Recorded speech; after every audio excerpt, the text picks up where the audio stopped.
ဒီကနေ့အခမ်းအနားစီစဉ်မှာကျွန်တော်တို့ချစ်ခင်လေးစားရတဲ့တူနိုင်စိန်ရွှေရတနာလုပ်ငန်းစုကြီးရဲ့ပဲ့ကိုင်ရှင်ကိုတူနိုင်ခင်ဗျာစင်မြတ်ထက်တို့ကြွရောက်၍ဧည့်သည်တော်များအားလုံးကိုအမတ်တရစကားများနဲ့နှုတ်ခွန်းဆက်တာပေးနိုင်ပါရန်လေးစားစွာပန်ကြားဖိတ်ခေါ်ပါရခင်ဗျာ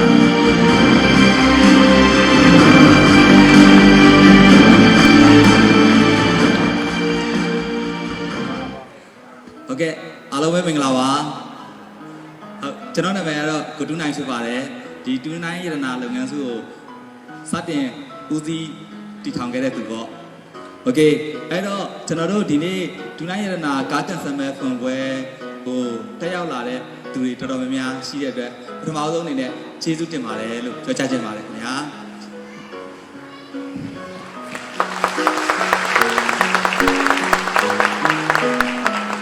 โอเคကျွန်တော်စောနာတော်ကအဝင်မှာဓာတ်ပုံရိုက်တဲ့အချိန်မှာလေဒါနှုတ်ဆက်ကြတဲ့သူတွေတော်တော်များများကိုတွေ့တယ်ဗျအဲ့ဒီမှာအမှန်တိုင်းပြောရင်ဒါကရန်ကုန်မြို့မှာကျင်းပတဲ့ပွဲပြီးရန်ကုန်မှာရှိတဲ့သူတွေလာတာအများအပြားပေါ့ဒါပေမဲ့အဲ့ဒါကဒါကြီးမထူးဆန်းဘူးပေါ့လေဒါပေမဲ့အမျိုးမျိုးနယ်နယ်ကလာကြတဲ့မိတ်ဆွေတွေလည်းတွေ့ရပါတယ်အဲ့တော့ကျွန်တော်တို့ဒီခမ်းမထဲမှာရောက်နေတဲ့ထဲမှာရန်ကုန်မြို့မဟုတ်ဖ ೇನೆ တခြားဒီပြမြို့ကပါတဲ့လာတဲ့သူတွေလည်းရှိမယ်လို့ထင်ပါတယ်ဟုတ်လားโอเคအဲ့ဒါဆိုလို့ရှိရင်ကိုဘယ်မြို့ကလာတယ်ဆိုတာလေးကိုလက်ကလေးထောင်ပြီးတော့ကြတော့မြို့ကိုမြို့နာမည်လေးကိုမိတ်ဆက်ပြလို့ရမလားခင်ဗျာခင်ဗျာပဲလေပသိမ်โอเคပသိမ်လက်ခုပ်တီးပြီးဂုဏ်ပြုလိုက်ကြအောင်ကော့ကရိတ်โอเคကော့ကရိတ်လက်ခုပ်တီးပြီးဂုဏ်ပြုလိုက်ကြအောင်အပြေโอเคလက်ခုပ်တီးပြီးဂုဏ်ပြုလိုက်ကြအောင်ဟိုးနောက်ကကြံသေးရတဲ့နဲ့ပေါက်ခေါင်းโอเคလက်ခုပ်တီးပြီးဂုဏ်ပြုလိုက်ကြအောင်ဒီဘက်ချမ်းရောမန္တလေးโอเคလက်ခုပ်တီးပြီးဂုဏ်ပြုလိုက်ကြအောင်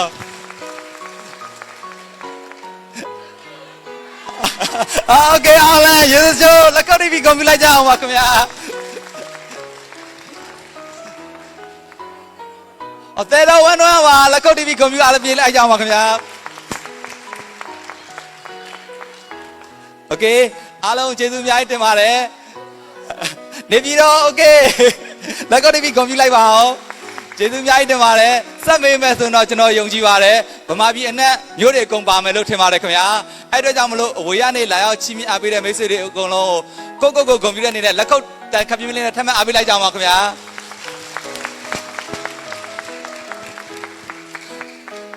โอเคကျေးဇူးတင်ပါတယ်ဒီအစီအစဉ်လေးစတင်လိုက်တာကအဓိကတော့ပထမဆုံးအနေနဲ့ပြောရမယ်ဆိုတော့နံပါတ်1ကျွန်တော်ကြောက်နေလို့ပါဘာဖြစ်လို့လဲဆိုတော့တက်လာတယ်ဟာဒီကောင်ဘာတွေပြောမှလည်းမသိဘူးဆိုတော့မျိုးလုံးစိမ့်ကြီးနဲ့ကြည်နေတော့နည်းနည်းအားလုံးနဲ့ယဉ်ကျေးမှုယူလိုက်တဲ့သဘောပေါ့โอเคအဲ့တော့ကြောင့်မလို့ကျွန်တော်လည်းကြောက်ပါတယ်တခုခုဆိုလို့ရှိရင်လည်းသဘောကျရင်လက်ခုပ်တီးပြီးအားပေးလို့ရပါတယ်โอเคနော်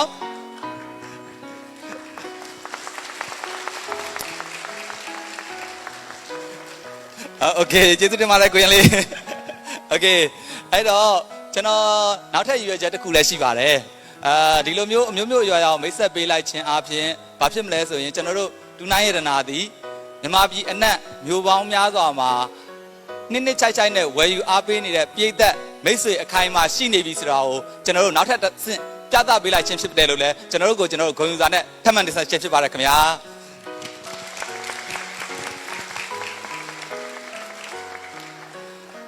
โอเคအဲ့တော့ကျွန်တော်တို့ဒီလိုမျိုးဒူနိုင်ရတနာတော်တော်များများကတော့ရန်ကုန်မိတ်ဆွေတွေအနေနဲ့ကတော့ဒီတစ်နှစ်နှစ်အတွင်းမှာဒီဒူနိုင်ရတနာကအရန်ကိုပဲအရှိန်ဟုန်ပြင်းပြင်းနဲ့အောင်မြင်လာတယ်လို့မြင်ကြတယ်ဘာကြောင့်လဲမသိဘူးပေါ့တချို့လည်းဂါဂနာနာမသိတဲ့သူတွေလည်းရှိကောင်းရှိပါလိမ့်မယ်အဲ့ဒီအချိန်မှာကျွန်တော်တို့ရဲ့အောင်မြင်ရတဲ့လျှို့ဝှက်ချက်ကိုမေးကြတဲ့သူတွေတော်တော်များများရှိပါတယ်အဲ့ဒီမှာကျွန်တော်တို့ဖြေတာတစ်ခုကတော့ဘာလဲဆိုလို့ရှိရင်ကျွန်တော်တို့စိတ်ထဲမှာယုံကြည်ထားတာတစ်ခုတည်းလေဒီရွှေကြောဆိုတာကရွှေကြောထက်လူကြောကပိုပြီးတော့တန်ဖိုးရှိတယ်တဲ့ရွှေကြောဆိုတာတူးလိုက်ရင်ကုန်သွားတာပါလူကြောဆိုတာကတော့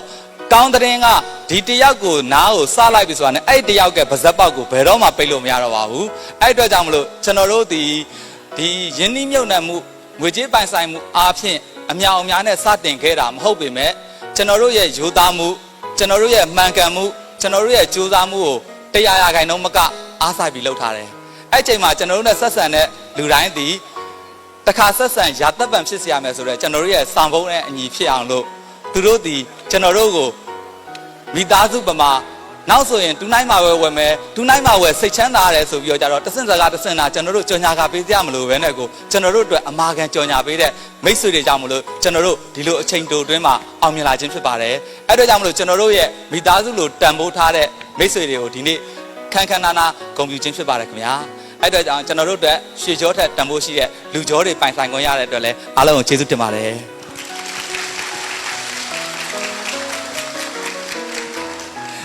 ကျေးဇူးအများကြီးတင်ပါတယ်โอเคကျွန်တော်တို့ဒီလိုအချိန်တိုအတွင်းအောင်မြင်ဖို့ဆိုတာလည်းအမှန်တိုင်းပြောရင်တော့ကျွန်တော်တယောက်တည်းနဲ့တော့မဖြစ်ပါဘူးကျွန်တော်ဘလောက်ပဲတော်တော်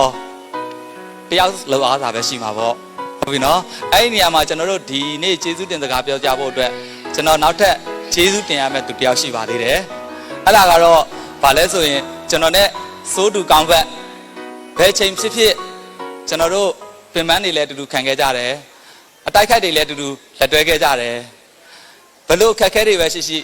လက်များနှစ်ယောက်ကြောချင်းကပ်ပြီးတော့အမြဲတမ်းအားပေးခဲ့ကြတဲ့ကျွန်တော်ရဲ့ချစ်စနီးလေဒီမို့အတွက်လည်းလက်ခုပ်သံခပ်ပြင်းပြင်းလေးကြားလို့ပါလေโอเค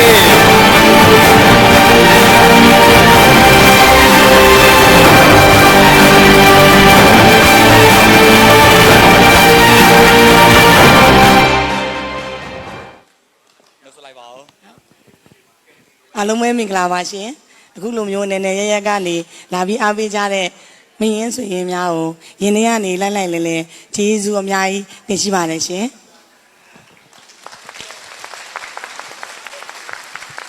ကြောက်နေမှာဆိုလို့ဖတ်ထားပေးတာအခွင့်ပြလို့မထင်ပါနဲ့โอเคကျွန်တော်တို့ဒီနေ့အခမ်းအနားမှာကျွန်တော်တို့စီစဉ်တာဒီ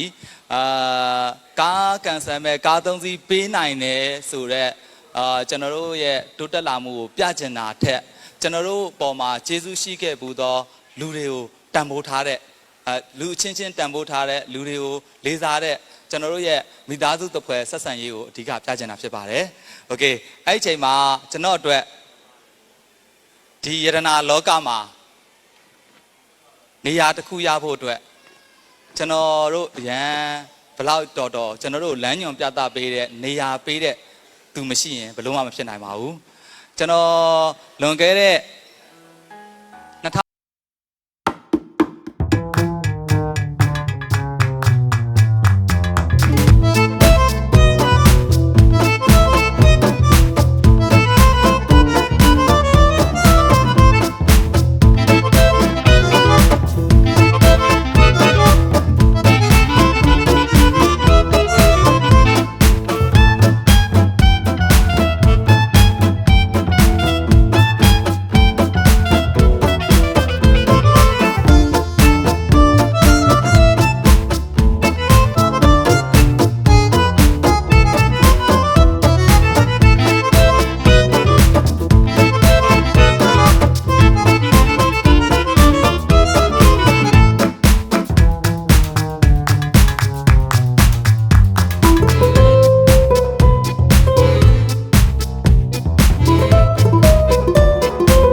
တောင်မှာတဲ့ဒီအကျဉ်းတစ်ထောင်မှားခဲ့ပေမဲ့1000တစ်ချိန်မြောက်ကြမှာအောင်မြင်မှုတစ်ခုရခဲ့တာပဲတဲ့သူ့အနေနဲ့လည်းဝန်ထမ်းပေါင်းမြောက်များစွာမွေးခဲ့ပေမဲ့ရှေ့ဝန်ထမ်းတွေစောနာတောကလာတက်လာတဲ့ကလေးတွေစသည်ဖြင့်ပေါ့နော်ဘလို့အောင်မြင်မှုတွေမရခဲ့ပါလိမ့်စေအောင်မြင်တဲ့တပည့်တယောက်ကိုမွေးထုတ်ပေးရင်ကိုသူကျေနပ်ပါပြီတဲ့အဲ့တော့ကျွန်တော်စိတ်ထဲမှာအဲ့ကနေမှရှိတာတစ်ခုကဆရာမွေးအောင်မြင်အောင်မွေးထုတ်ပေးနိုင်တဲ့တပည့်ငါဖြစ်စေရမယ်ငါဖြစ်ချင်တယ်ဆိုတော့စိတ်ခံစားမှုတစ်ခုအဲ့ချိန်ထဲမှာပြင်းပြင်းပြပြရှိခဲ့တယ်ကျွန်တော်ဆရာဖြစ်ချင်တဲ့ရည်မှန်းချက်မမဘူးမှန်နေစေရမယ်ဆိုတော့ကျွန်တော်ပြချင်တယ်အဲ့တော့ကြောင့်မလို့ကျွန်တော်ကြိုးစားခဲ့ပါတယ်အဲ့တော့ကြောင့်မလို့ကျွန်တော်ဆရာ ဘယ်တော့မှပွက်တက်လေးမရှိတဲ့ဆရာကိုကျွန်တော်တို့ဒီနေ့ဒီချိန်မှာကာရဝါပြုရှိခိုးပေးရသေးဆရာကျွန်တော်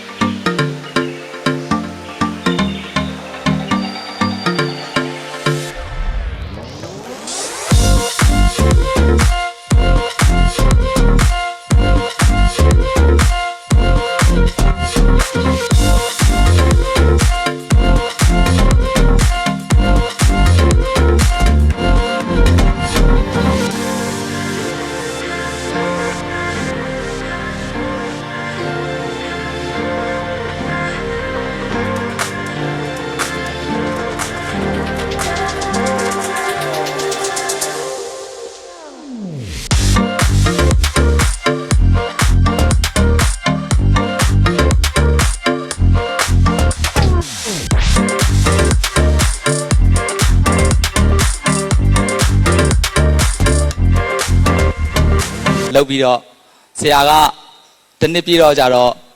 သူနိုင်မင်းအရေးချင်းနဲ့မင်းဖြစ်နိုင်တယ်မင်းကိုယ်ပိုင်လုပ်ငန်းခွဲတော့လို့ပြောတဲ့အချိန်မှာမှန်တိုင်းပြောရင်ကျွန်တော်တို့မိဘတွေဒီလဲရှည်စကြိုမှာမရှိမရှားရရပါနံပါတ်1မဟုတ်တော့မှပိုးနောက်ဆုံးပိတ်လည်းမဟုတ်ပါဘူးဒါပေမဲ့ကျွန်တော်ရဲ့စိတ်ကကျွန်တော်မိဘတွေကိုဒုက္ခမပေးချင်ဘူးကျွန်တော်အတွက်ဝင်တော့ဝင်ဖို့မဖြစ်စေချင်ဘူးအဲ့ချိန်မှာကျွန်တော်တိုင်ပင်ဖြစ်တာကျွန်တော်အမကိုတိုင်ပင်ဖြစ်တယ်ကျွန်တော်တို့လိုဘွဲရကာသာလူငယ်တယောက်အလုတ်ကင်လုပ်ဖို့လုပ်ငန်းတစ်ခုလုပ်ဖို့အရင်ကြီးလိုတယ်အဲ့ဒီချိန်မှာကျွန်တော်အမမာလဲအရန်ချမ်းသာအရန်ပေါ်များနေလွန်းလို့မဟုတ်ပါဘူးဒါပေမဲ့အားမောင်လေးကိုဖြစ်စေခြင်းတယ်ဆိုတဲ့စိတ်နဲ့သူမျိုးသားနိုင်ငံခြားပြန်လာတဲ့ခါမှာရတဲ့ဒေါ်လာလေးထုတ်ပြီးတော့ကျွန်တော်ကိုပေးတယ်။အားမောင်မင်းကိုငါချီးတာမဟုတ်ဘူးနော်။ချီးရင်ပြန်ဆက်ရမှာ။မင်းကိုငါအောင်မြင်စေချင်တာ။ဒီပတ်စံပြန်မဆက်လဲရတယ်။မင်းလှုပ်လို့ရှုံးသွားလဲအမအတွက်နှမျောတာတော့နှမျောတာပေါ့ဒါပေမဲ့မင်းအောင်မြင်သွားရင်အမကျေနဲ့တယ်ဆိုတဲ့စိတ်နဲ့ကျွန်တော်ကိုပြေတောင်မြောက်ပေးခဲ့တယ်ပြီးရင်ငယ်ငယ်ကလေးမှနေပြီးတော့အခုချိန်ထိကျွန်တော်တို့အမြဲတမ်းစိတ်ပူပေးတယ်ကျွန်တော်တို့အမြဲတမ်းစိုးရိမ်စိတ်တွေနဲ့တင်ပေးတယ်ပြင်ပေးတယ်ကျွန်တော်ကိုသူနိုင်ငံခြားပြန်လာလို့စုထားတဲ့ငွေကြေးလေးကိုလည်းထုတ်ပေးတဲ့အချိန်မှာလည်းနှမျောတွန့်တည်ခြင်းကန့်ကွက်ခြင်းမရှိဘဲနဲ့ကြီးကြီးပြူပြူအမရဲ့ဆန္ဒနဲ့အညီစွာဦးစားပေးခဲ့တဲ့ကျွန်တော်ရဲ့ဂျေဇုရှင်အကိုဦးဝင်းကြိုင်နဲ့အမမသက်သက်ဝင်းကိုလည်းကျွန်တော်ကာရဝါပြုချင်ပါတယ်ခင်ဗျာ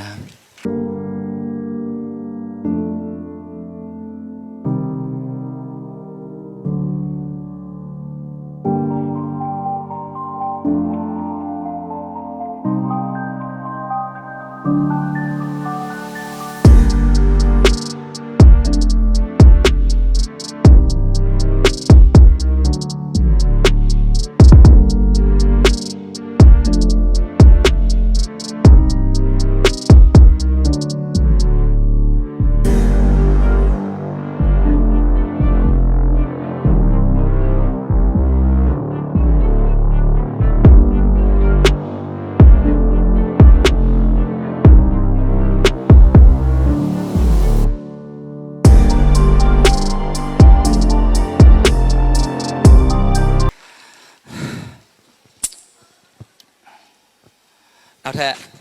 ကျွန်တော်ဘဝမှာဒီရတနာလုပ်ငန်းကိုလုပ်ကင်နေပြီဒါပေမဲ့စိတ်ထဲမှာတော်ရုံတန်ရုံအားကြခဲ့တယ်တော်ရုံတန်ရုံဖြစ်ချင်ခဲ့တယ်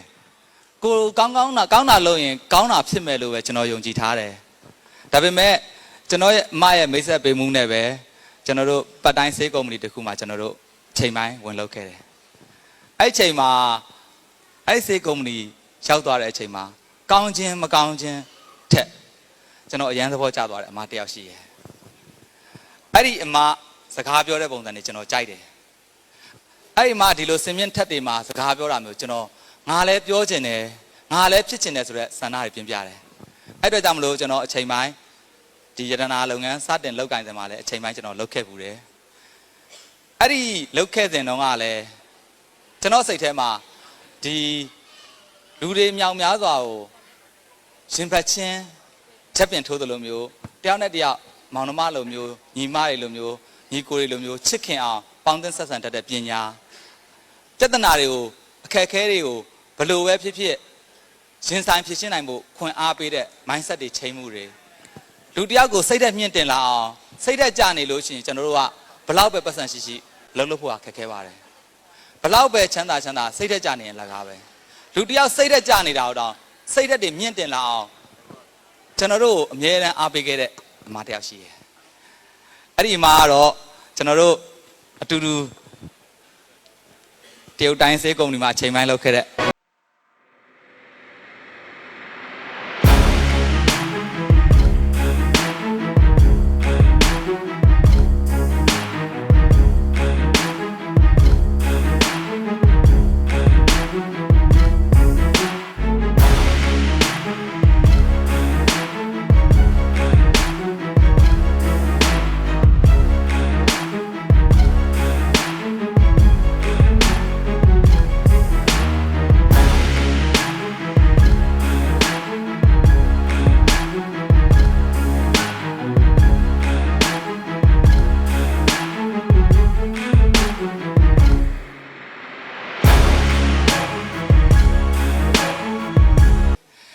အဲ့လိုအချိန်တွေတိုင်းကျွန်တော်ရှေ့မှာအမြဲတမ်းရပ်တည်ခဲ့တယ်ကျေးဇူးအများကြီးတင်တယ်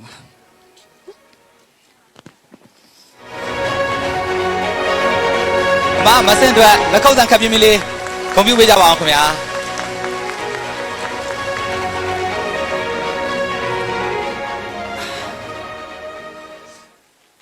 နောက်ထပ်ကျေးဇူးတင်ရမယ့်သူတူရှိပါသေးတယ်အဲ့ဒါကတော့ဘယ်သူလဲဆိုရင်ကျွန်တော်တို့လင်မယားနဲ့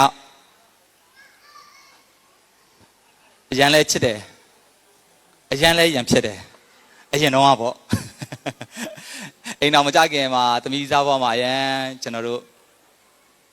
တယောက်နဲ့တယောက်ချစ်တဲ့စိတ်နဲ့တဝန်တိုးတယ်တယောက်နဲ့တယောက်အကျဉ်းသားတွေပိုးစေခြင်းတယ်နားလည်မှုလွဲပြီးတော့အစင်မပြေဘူးပေါင်းများစွာရှိခဲ့ပါတယ်ဒါပေမဲ့အဲ့လိုအချိန်တွေမှာလဲကျွန်တော်တမတ်ဆိုတာထက်တားတယောက်လိုမျိုးပဲမေတ္တာပေးတယ်ပြီးရင်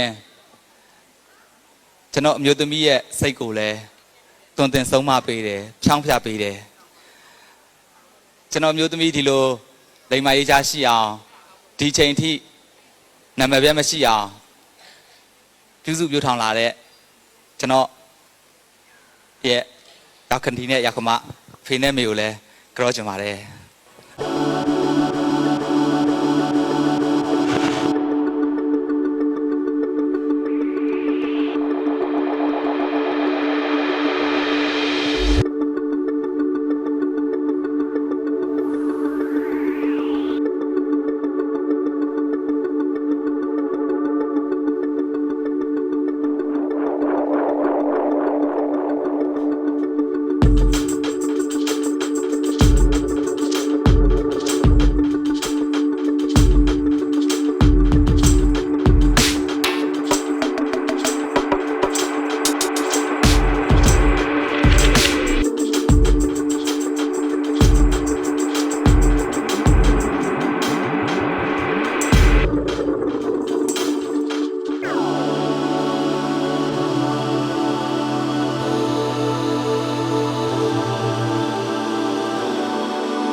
ကျွန်တော်တို့အချိန်ကုန်ငွေကတဲ့အတွက်ကြောင့်မလို့ကျွန်တော်တို့ရင်ထဲမှာ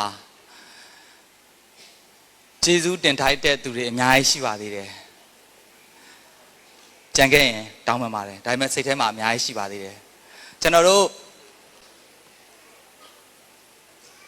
ဒီလိုမျိုးနေရာတစ်ခုရောက်ဖို့ဆိုတာကျွန်တော်တို့ထောက်ပံ့တဲ့သူတွေလည်းအများကြီးရှိမှရမှာပံ့ပိုးတဲ့သူတွေလည်းအများကြီးရှိမှရမှာ ကျွန်တော်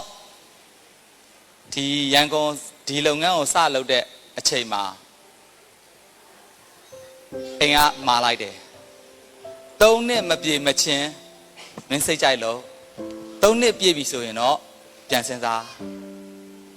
3နှစ်ပြည့်လို့မှမအောင်မြင်ဘူးဆိုရင်တော့ပြောင်းရင်ပြောင်းဒါပေမဲ့3နှစ်မပြည့်ခင်တွင်တော့ငါမောင်ငါသားအောင်မြင်အောင်လုပ်ပါအဲ့ဒီတော့တွင်မှာမင်းစီကဝင်ငွေလည်းမမျှော်လင့်ဘူးဆိုပြီးတော့ကြတော့ကျွန်တော်အိမ်ရဲ့ဒီစီးပွားရေးကို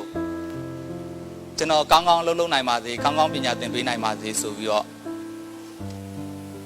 အကိုကြီးဆုံးနာမကျန်းဖြစ်တဲ့ချိန်အဖေနာမကျန်းဖြစ်တဲ့ချိန်ကျွန်တော်ဒီရန်ကုန်ကနေပြီးတော့တက်ဆုပ်ပြီးတော့ငါနဲ့ငါပြန်တော့မယ်ဆိုပြီးတော့အထုပ်ထုတ်ပြီးအိမ်ပြန်ခဲ့တဲ့အချိန်တောင်မှလက်မခံမနဲ့မဟုတ်ဘူးမင်းလန်းเจ้าမင်းရအောင်ရှောက်ကျန်တာလက်မကြည့်နဲ့ငါညီဆိုပြီးတော့ကျွန်တော်လမ်းကြောင်းမှအောင်ကူညီပေးခဲ့တဲ့နောက်ခံတွန်းအားပေးခဲ့တဲ့ကျွန်တော်ညီကိုမောင်မတွေအတွက်လည်းလက်ခုပ်တန်ခပ်ပြင်းလေးကြားချင်ပါတယ်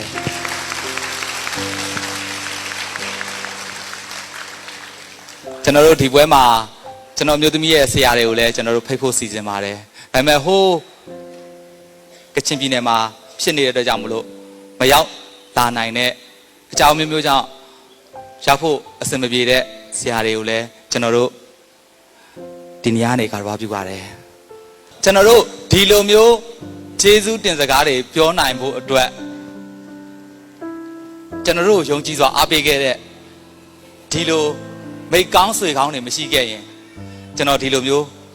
ပြောပြခွင့်တောင်ရမှာမဟုတ်ပါဘူးအဲ့ဒါကြောင့်မလို့